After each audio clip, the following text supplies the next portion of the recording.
বলিভিয়ার লা পাজের লা কুমব্রে এলাকা জুড়ে নেমেছে ভারী তুষারপাত। সাদা বরফে ঢেকে গেছে পাহাড়, সড়ক ও খ্রিস্টের বিশাল মূর্তি। কেউ তুষার মানব বানাচ্ছেন, কেউ খেলছেন বরফ নিয়ে।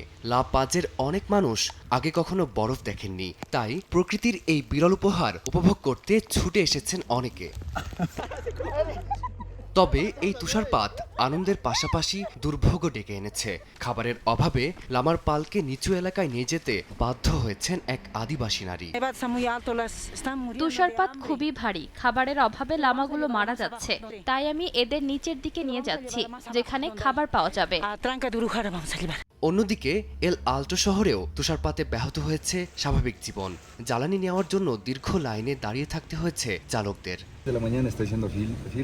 সকাল 6টা থেকে আমি লাইনে দাঁড়িয়ে আছি। প্রচন্ড ঠান্ডা পড়ছে, তাই একটু গা গরম করার জন্য গাড়ির ইঞ্জিন চালু করেছি। তুষারপাতের কারণে ঠান্ডা আরও বেড়ে গেছে।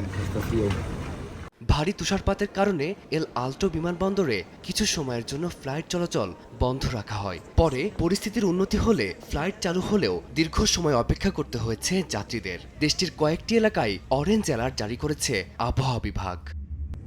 ফারদিন মাঝার, সময় সংবাদ।